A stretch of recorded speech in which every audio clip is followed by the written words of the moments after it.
Hi everyone, welcome to medicines with doctor Deepika. So కొంతమంది పేషెంట్స్కి medicines అంటే చాలా మెడిసిన్ ఉంటాయి, అవి ఎలా పనిచేస్తాయి, ఇవి బెటరా అవి బెటరా అని. సో వాటిలో ఉండే నిజాలు ఎంత అనేది ఈరోజు వీడియోలో మనం డిస్కస్ చేద్దాం. నంబర్ 1, యాంటీబయాటిక్స్ యూస్ చేస్తున్నప్పుడు కొంచెం బెటర్గా ఫీల్ అయినా లేదా సిమ్టమ్స్ కొంచెం తగ్గినా యాంటీబయాటిక్ కోర్స్ ఆపేయచ్చా? No, it's a big no.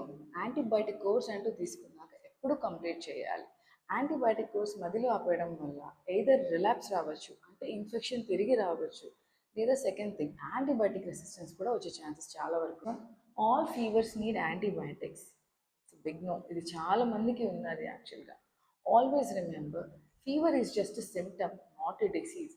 So fever వచ్చినప్పుడు దానికి రూట్ కాజ్ ఏంటి, అండర్లైన్ కాజ్ ఏముంది, దానికి ట్రీట్మెంట్ ఇవ్వాలి. Next one, injections are stronger than tablets.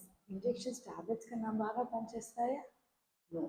Injections అయినా టాబ్లెట్స్ అయినా రెండు బాగానే పనిచేస్తాయి. Always remember, form does not decide the strength. Tablets ఏంటంటే వేసుకొని అవి స్టొమక్లోకి వెళ్ళి అబ్జార్బ్ అయ్యి బ్లడ్ స్ట్రీమ్లోకి వెళ్ళడానికి టైం పడుతుంది. సో యాక్షన్ కొంచెం స్లోగా ఉంటుంది. అదే ఇంజెక్టబుల్స్ అయితే డైరెక్ట్గా మనం ఇంజెక్షన్ తీసుకోగానే ఇమీడియట్గా బ్లడ్ స్ట్రీమ్లోకి వెళ్ళి యాక్షన్ క్విక్కర్గా ఉంటుంది.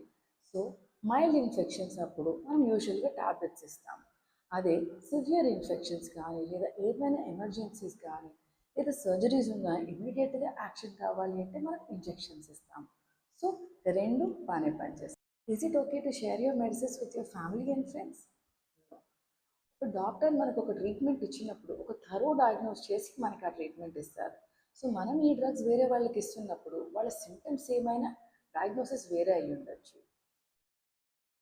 Number 2, any drug allergies. ఆ పర్సన్ ఏదైనా డ్రగ్స్కి సెన్సిటివ్ ఉంటే మనం అదే డ్రగ్ ఆ పర్సన్కి ఇచ్చినప్పుడు డ్రగ్ అలర్జీ రావచ్చు. Number 3, self medication.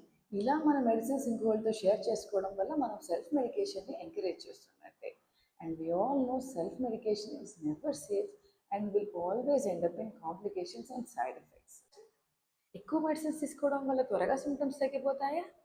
అ బిగ్ నో. యూజువల్గా ఏదైనా పెయిన్ కిల్లర్స్ వాడుతున్నప్పుడు మజిల్ స్పాజమ్స్ ఇలా వచ్చినప్పుడే చాలామంది ఇలా చేస్తూ ఉంటారు. ఎక్కువ మెడిసిన్స్ తక్కువ టైంలో తీసుకుంటారు.